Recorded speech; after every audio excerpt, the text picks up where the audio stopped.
தமிழக வெற்றி கழக கட்சியின் பிரச்சார கூட்டத்தில் அதன் தலைவர் விஜய் அவர்கள் பேசுகையில் ஏற்பட்ட கூட்ட நெரிசலில் சிக்கி பலர் உயிரிழந்ததாகவும் மேலும் பலர் மயக்கமடைந்து மருத்துவமனையில் சிகிச்சை பெற்று வருவதாகவும் வரும் செய்தி அதிர்ச்சியையும் வேதனையையும் அளிப்பதாகவும், உயிரிழந்தோர் குடும்பத்தாருக்கு எனது ஆழ்ந்த இரங்கலையும் வருத்தத்தையும் தெரிவித்துக் கொள்வதாக அதிமுக பொதுச் செயலாளர் தனது எக்ஸ் வலைதளத்தில் பதிவிட்டிருக்கிறார். அனைத்திந்திய அண்ணா திராவிட முன்னேற்ற கழகம் சார்பில் முன்னாள் அமைச்சர் எம்.ஆர். விஜயபாஸ்கர் அவர்களை நேரடியாக அரசு மருத்துவமனைக்கு சென்று அங்கே அனுமதிக்கப்பட்டோருக்கான உதவிகளை வழங்க பணித்துள்ளதாகவும், மேலும் எனது அறிவுறுத்தலின்படி மருத்துவமனை உள்ள பகுதியில் கூட்ட நெரிசல் அதிகமாக இருப்பதால் அதிமுக தொண்டர்கள் மனித சங்கிலி அமைத்து சிகிச்சை பெறுவோருக்கான உரிய உதவிகளை ஒருங்கிணைத்து வருகின்றனர் எனவும், மருத்துவமனையில் அனுமதிக்கப்பட்டோருக்கு உரிய சிகிச்சை அளிக்க தேவையான நடவடிக்கைகளை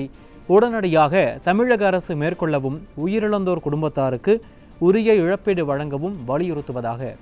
அதிமுக பொதுச் செயலாளர் எடப்பாடி கே பழனிசாமி தனது சமூக வலைதள பக்கத்தில் பதிவிட்டுள்ளார்.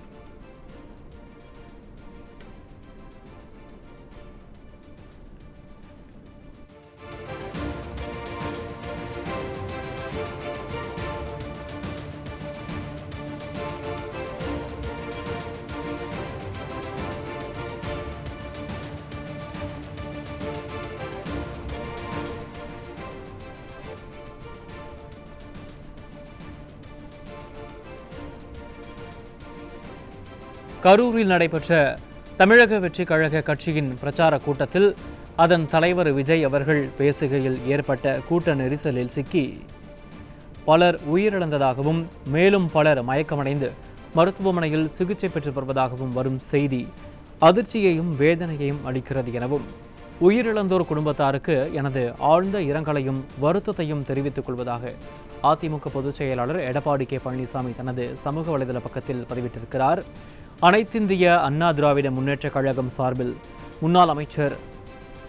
எம்.ஆர். விஜயபாஸ்கர் அவர்களை நேரடியாக அரசு மருத்துவமனைக்கு சென்று அங்கே அனுமதிக்கப்பட்டோருக்கான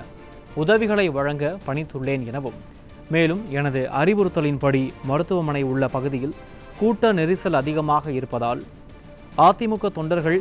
மனித சங்கிலி அமைத்து சிகிச்சை பெறுவோருக்கான உரிய உதவிகளை ஒருங்கிணைத்து வருகின்றனர் எனவும், மருத்துவமனையில் அனுமதிக்கப்பட்டோருக்கு உரிய சிகிச்சை அளிக்க தேவையான நடவடிக்கைகளை உடனடியாக தமிழக அரசு மேற்கொள்ளவும், உயிரிழந்தோர் குடும்பத்தாருக்கு உரிய இழப்பீடு வழங்கவும் வலியுறுத்துகிறேன் எனவும் அதிமுக பொதுச் செயலாளர் தனது சமூக வலைதள பக்கத்தில் பதிவிட்டிருக்கிறார்.